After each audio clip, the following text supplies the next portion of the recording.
Well, this comes as analysis by the electoral expert Sir John Curtice has found that trust and confidence in the UK's politics and election system has never been worse. And his report found that a record numbers of voters said they almost never trust governments to put country before party or politicians to even tell the truth. And Sir John Curtice joins us now. Sir John, it's always a delight to have you on the show. The title of your report, Damaged Politics, says it all. Please tell us some of the shocking detail.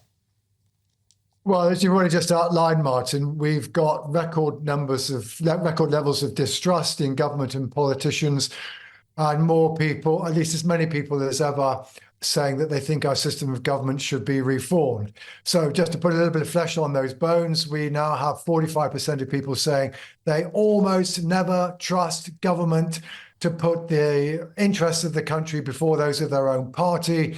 That is a record high. It's well up on the 38% or so back in 2019.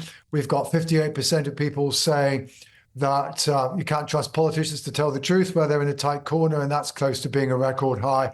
And we've got nearly 80% of people saying the system of government needs to reform. There is one group in particular amongst whom things have changed, and this in a sense is a part of a wider story of the last Parliament. So the delivery of Brexit in the immediate wake of the 2019 election saw those who voted leave in the 2016 referendum come up with much higher levels of trust and confidence they previously had. There was a marked increase. So, for example, before the delivery of Brexit, only around 17% of them thought that our system of government didn't need much improvement. That went up to 41% after the delivery of Brexit. And it's similar for attitudes towards levels of trust. But many a Leave voter, even if they still support Brexit, are disappointed with the outcome. Around 2 in 5 of them think that the economy is worse off as a result. Nearly a half think that it's resulted in an increase in immigration. And those folk in particular have now reversed their attitude towards Britain's system of government. They are the ones above all who've become again much more distrustful and much more thinking that we should be changing the system of government.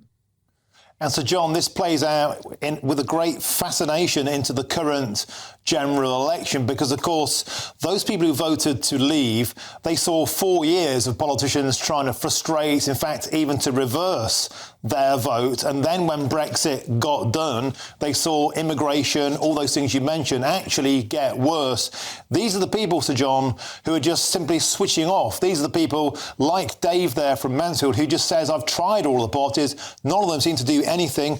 What's the point? We've got a huge problem, haven't we, of trust and even engaging apathy being the massive enemy. Well, whether or not this is apathy is perhaps another matter. I think the way I would put it is that, once you put it together with the fact that we're very concerned about the state of the health service, which again is one of the reasons why trust and confidence is low, why so many people are struggling are on low incomes. And also, frankly, the political turmoil we've seen in the last 2 or 3 years. You pull all this together, you certainly get a look of an electorate that is certainly concerned about the state of the country and are just wondering, doubtful, whether or not the politicians could turn it around, or at least they're necessarily being honest during this election campaign about what might be needed in order to turn things around. And to that extent, at least, it does raise a question of credibility for all of our politicians as they're out there trying to campaign for a vote. So I'm not sure in the end politicians will stay away, but the message that they may want to be feeding back to their politicians may not be always one that they want to hear. OK, we have to leave it there. Thank you very much. Fascinating stuff. Damaged Politics report, Sir John Curtice there, its author. Thank you very much for joining us